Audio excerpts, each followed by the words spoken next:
Hi and welcome to the new video. In this video, I'll be discussing about power in AC circuits or alternating current circuits.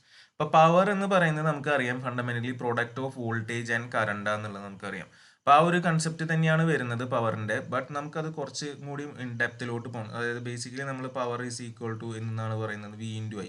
ഇതുവരെ D C ആണ് പറഞ്ഞത്. അപ്പോൾ D സിയിൽ just ഈ ഒരൊറ്റ power മാത്രമേ ഉള്ളൂ, power equal to product of voltage and current എന്നുള്ളത്. കാരണം ഇവിടെ വേറെ ഫേസ് ഡിഫറൻസ് പറഞ്ഞിട്ടുള്ള കൺസെപ്റ്റും കാര്യങ്ങളൊന്നുമില്ല. ഇവിടെ ഫേസ് ഡിഫറൻസും കാര്യങ്ങളൊക്കെ വരുമ്പോൾ കുറച്ചും കൂടി ഡീറ്റെയിൽ ആയിട്ട് ഒരു 3 ടൈപ്പ് ഓഫ് പവർ ഒക്കെ നമുക്കിവിടെ പഠിക്കാനുണ്ട്. ആ ഫേസ് ഡിഫറൻസ് ഒക്കെ വന്നത് എവിടുന്നായിരുന്നു? ഇൻഡക്ടറും കപ്പാസിറ്ററും. റെസിസ്റ്ററിൽ നമുക്കറിയാം voltage and current are in phase, but in inductor current lag voltage by 90 degree and in capacitor current lead by voltage 90 degree അറിയാം. പിന്നെ ഇൻഡക്റ്റീവ് റിയാക്ടൻസും കപ്പാസിറ്റി റിയാക്ടൻസും കാര്യങ്ങളൊക്കെ നമ്മളിവിടെ പഠിച്ചിട്ടുണ്ടായിരുന്നു. ആ റിയാക്ടൻസ് വരുമ്പോഴാണ് നമുക്ക് ഈ ഒരു ചേഞ്ച് വരുന്നത്.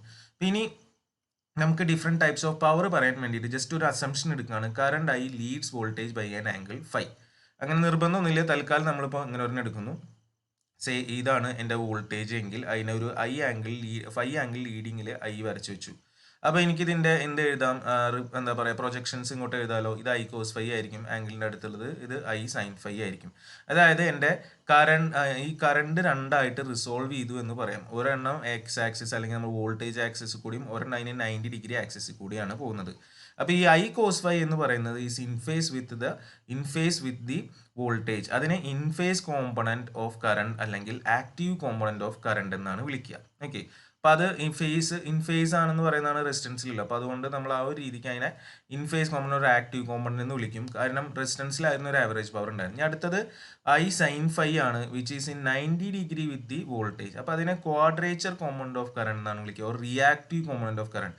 നമുക്ക് റിയാക്ടൻസിലാണ് 90 ഡിഗ്രി എന്താ പറയുന്നത് ലാഗിങ് അല്ലെങ്കിൽ ലീഡിങ് ആയിട്ട് കിട്ടുന്നത്. ഇപ്പോൾ ഇവിടെ ലീഡ് എടുത്തുകൊണ്ട് അങ്ങനെ വരുന്നത് മാത്രം. അപ്പോൾ അതിനെ ക്വാഡ്രേച്ചർ ഇപ്പോൾ കറണ്ടിന് 2 കോമ്പണന്റ് ആയിട്ട് നമുക്ക് ഡിവൈഡ് ചെയ്യാന്നുള്ളത് മനസ്സിലാക്കുക. ഒന്ന് ഐ കോസ് ഫൈ ആണ്, ഒന്ന് ഐ സൈൻ ഫൈ ആണ്. I cos phi is the in phase component of current and I sine phi is the quadrature component of current. ഇതിപ്പോൾ ഞാൻ നേരെ താഴത്തേക്ക് എടുത്താൽ ലാഗ് എടുത്തു കഴിഞ്ഞാലും ഇതേ രീതിക്ക് തന്നെയാണ് വരിക. ഇതിവിടെ കാണിച്ചിട്ടുണ്ട്. ലാഗ് എടുത്തു കഴിഞ്ഞാലും എനിക്കൊരു ഐ കോസ് ഫൈ ഉണ്ടാവും, ഐ സൈൻ ഫൈ ഉണ്ടാവും. ഇതിപ്പോൾ കപ്പാസിറ്ററിൻ്റെ കേസാണ് ലീഡ്, കപ്പാസിറ്റർ റെസിസ്റ്റൻസും ഉള്ളത്.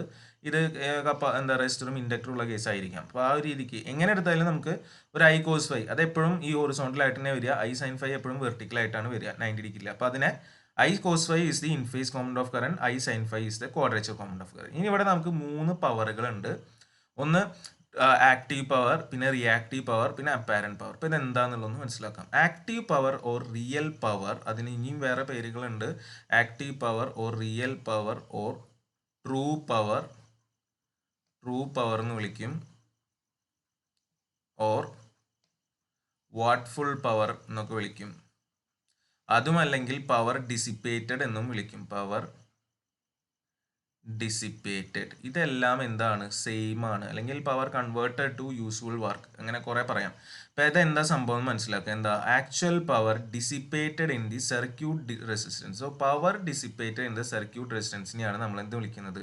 Active power or actual power എന്ന് കൂടി വിളിക്കട്ടെ. Actual power or true power എന്നൊക്കെ പറഞ്ഞ് വിളിക്കുന്നത്.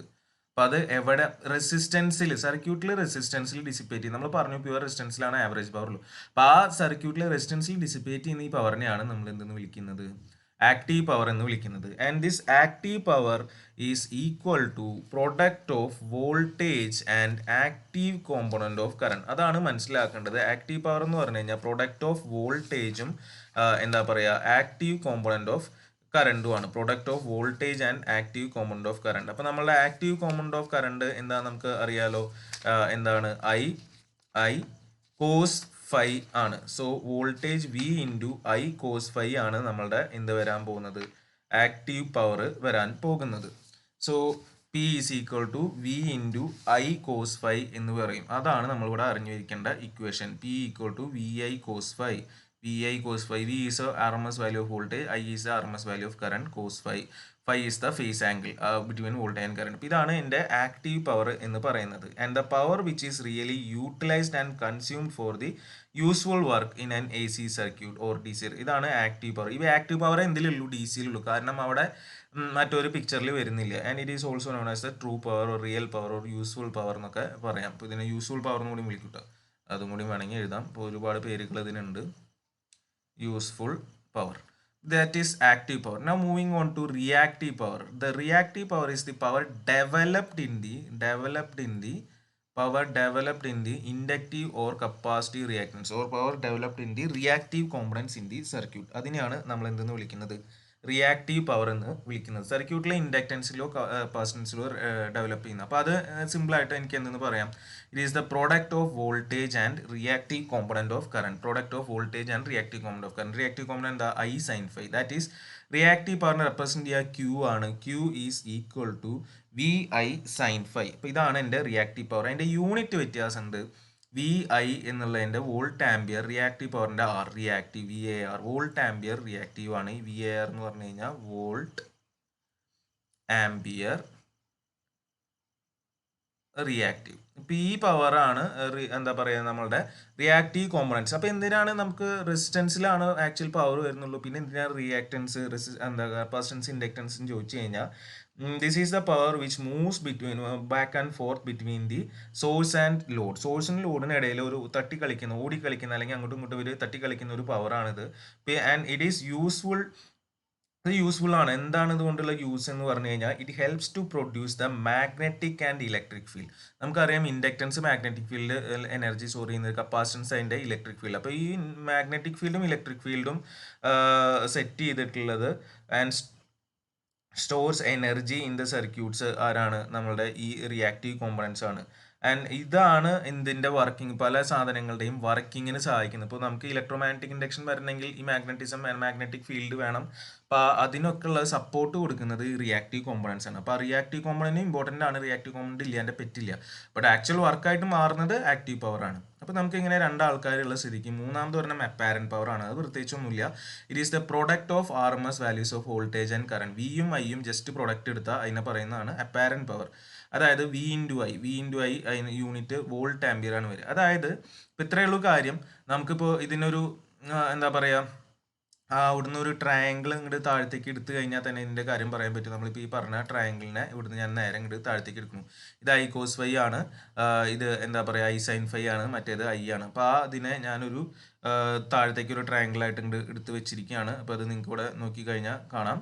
ഇത് I cos phi, I sin phi, ഇത് എന്തായിരുന്നു? I ആണ്. അതിനൊക്കെ ഞാൻ V കൊണ്ട് മൾട്ടിപ്ലൈ ചെയ്തെന്ന് വിചാരിച്ചു നോക്കിയേ. അപ്പോൾ ഇത് VI cos phi ആയി, VI sin phi ആയി, ഇത് എന്തായി മാറി? V into I. അപ്പോൾ ഇതൊക്കെ എന്താണ്? ഇത് നമ്മളെ ആക്റ്റീവ് പവർ P വാട്ട്സിൽ, ഇത് റിയാക്റ്റീവ് പവർ Q വോൾട്ട് ആംപിയറിൽ, പിന്നെ കിടക്കുന്നത് നമ്മളുടെ അപ്പാരന്റ് പവർ S. ഇപ്പോൾ ഇതൊരു റൈറ്റ് ആംഗിൾ ട്രയാങ്കിൾ ആയിട്ടാണ് എനിക്ക് അവിടെ കിട്ടുന്നത്. അപ്പോൾ ഈ റൈറ്റ് ആംഗിൾ ട്രയാങ്കിൾ പ്രകാരം എനിക്ക് ഇവിടെ വേണമെങ്കിൽ എന്ത് എഴുതാം? S is equal to, അല്ലെങ്കിൽ S square is equal to P square plus Q square ആണ്. അല്ലെങ്കിൽ S equal to square root of P square plus Q square എന്ന് എനിക്ക് അവിടെ നിന്ന് കിട്ടും. അപ്പോൾ അതായത് നമുക്ക് ആലോചിക്കാവുന്നുള്ളൂ. സ്ക്വയർ റൂട്ട് ഓഫ് P എന്ന് പറഞ്ഞാൽ എന്താ? VI cos phi whole square, VI sin phi whole square, sin square cos square വരും, അത് 1 ആയി പോകും. ബാക്കി square root of V square I square ആണ്. സ്ക്വയർ റൂട്ട് പുറത്തേക്ക് എടുത്തു കഴിഞ്ഞാൽ എന്ത് കിട്ടും? എനിക്ക് VI തന്നെ കിട്ടും. അപ്പോൾ അത് ഇത്രയേ ഉള്ളൂ കാര്യം. അതായത് നമുക്ക് ഉപയോഗം, നമ്മൾ വീട്ടിലിപ്പോൾ ഒരു ഡിവൈസ് ഉപയോഗിക്കണം, മോട്ടറാണെന്ന് വിചാരിക്കുക, ഫാനാണെന്ന് വിചാരിക്കുക. അപ്പോൾ അതിലൊരു മോട്ടറുണ്ട്, അതിലേക്ക് നമുക്കൊരു റേറ്റിംഗ് ഉണ്ടായിരിക്കും 60 വാട്ട് എന്ന് പറഞ്ഞിട്ട്. അത് അതിൻ്റെ റിയൽ പവറാണ്. അപ്പോൾ ആ 60 വാട്ട് മാത്രം അങ്ങോട്ട് കിട്ടിക്കഴിഞ്ഞാൽ കാര്യമില്ല. കാരണം അവിടെ ഒരു മാഗ്നറ്റിസം ഉണ്ടാവണം. മാഗ്നറ്റിക് ഫീൽഡ് സെറ്റ് ആവണമെങ്കിൽ എന്ത് വേണം? ഒരു റിയാക്റ്റീവ് പവറും കൂടി അവിടെ വേണം. ഈ റിയാക്റ്റീവ് പവർ എന്ന് പറയുന്നത് അവിടെ കൺവേർട്ട് ഒന്നും ആവുന്നില്ല, ബട്ട് അതവിടെ എന്താവുന്നുണ്ട്? സെറ്റപ്പ് ആവുന്നുണ്ട്. അപ്പോൾ ആ ഒരു പവറും കൂടിയും ആര് കൊടുക്കണം? നമ്മളുടെ സപ്ലയർ തരുന്ന KCB ആണെങ്കിൽ KCB തരണം. അപ്പോൾ ആ അഡീഷണൽ എമൗണ്ട്, ഇത് രണ്ടും കൂടിയിട്ടുള്ള ഒരു മെഷർമെൻ്റ് ആണ് എന്ത്? Apparent power. അതായത് അപ്പാരൻ്റ്ലി അയാൾ 60 അല്ല, 60നും കുറച്ചും കൂടിയും കൂടുതൽ തരുന്നുണ്ട്. കാരണം ആ റിയാക്റ്റീവ് കോമ്പണൻറ്റും കൂടിയും റിയാക്റ്റീവ് പവറും കൂടി അങ്ങോട്ട് തന്നു വിടുന്നുണ്ട്. അപ്പോൾ അതാണ് ഈ അപ്പാരന്റ് പവർ എന്നുള്ളതിൻ്റെ മീനിങ് വരുന്നത്. Okay, that is apparent power. അപ്പോൾ അതാണ് ഇവിടെ ഞാൻ ജസ്റ്റ് ഒരു എക്സാമ്പിൾ ആയിട്ട് പറയുന്നത്. ഇപ്പോൾ അപ്പാരന്റ് പവർ ചിലപ്പോൾ 10 VA ഉണ്ടായിരിക്കും, അതിൽ 8 VA ആയിരിക്കുള്ളൂ നമ്മുടെ ആക്റ്റീവ് പവർ ഉണ്ടായിരിക്കുള്ളൂ. ബാക്കി 2, ഇതാണ് ആക്ച്വൽ കൺവേർഷൻ നടക്കുന്നത്. ബാക്കി 2 VA ആവശ്യമുണ്ട്, ബട്ട് അത് എന്ന് പറയുന്നത് അവിടെ എന്താ പറയുക, ഫീൽഡ് സെറ്റപ്പ് ചെയ്യാനൊക്കെ ആയിരിക്കും ഉപയോഗിക്കുന്നത്. ബട്ട് അത് ഇല്ലാണ്ട് നമുക്കൊന്നും വർക്കൊന്നും നടക്കില്ല. ഈ ഒരു കാര്യങ്ങളിൽ മനസ്സിലാക്കി വയ്ക്കുക. ഇപ്പോൾ ഈ ട്രയാങ്കിളിനെ വിളിക്കുന്ന പേരാണ് പവർ ട്രയാങ്കിൾ. ഓരോ ഇതിലുള്ള പവറുകളെ കാണിച്ചിട്ടില്ല. അപ്പോൾ ഈ ഒരു ട്രയാങ്കിളിനെ ഇപ്പോൾ P is equal to, power triangle വരയ്ക്കാൻ പറഞ്ഞാൽ ഇങ്ങനെ വരയ്ക്കുക. P is equal to VI sin phi. ഇത് Q ആണ്, ഇത് എന്താണ് S ആണ്. ഓരോന്റെ യൂണിറ്റ് കൂടി കാണിക്കാം നമുക്ക്. ഇത് വാട്ട് ആണ്, ഇത് വോൾട്ട് ആംബിയർ റിയാക്റ്റീവ് ആണ്, ഇത് എന്താണ് വോൾട്ട് ആംബിയർ ആണ്. ഓരോന്നിന്റെയും യൂണിറ്റ് വരുന്നത്. ഈ ട്രയാങ്കിൾ ഇത് ലീഡിംഗ് ആണ് മേലേക്ക്, ലാഗിങ് ആണെങ്കിൽ താഴത്തേക്ക് വരുന്നത് മാത്രമേ ഉള്ളൂ. അപ്പോഴും സെയിം കാര്യങ്ങൾ തന്നെ ആയിരിക്കും. എപ്പോഴും ബേസ് ആയിരിക്കും എന്ത് ആക്റ്റീവ്, റെസിസ്റ്റൻസ് എപ്പോഴും ബേസ് ആയിട്ടാണ് കിടക്കുക. റിയാക്റ്റീവ് എന്ന് പറയുന്നത് 90 ഡിഗ്രിയിലായിരിക്കും, അതായത് ഹൈറ്റ് ആയിരിക്കും. മറ്റേ അപ്പാരന്റ് എന്ന് പറയുന്നത് എന്താണ് നമ്മളുടെ എന്താ പറയുക റിസൾട്ടൻ്റ് ആയിട്ടും വരും. അപ്പോൾ ഇതാണ് ഇതിലുള്ള പവറുകൾ, ഡിഫറെൻറ്റ് പവറുകൾ എന്ന് പറയുന്നത്. വളരെ ഇമ്പോർട്ടൻ്റ് ആണ്, പ്രോബ്ലത്തിലെല്ലാം ചോദിക്കാം കൺസെപ്റ്റ്.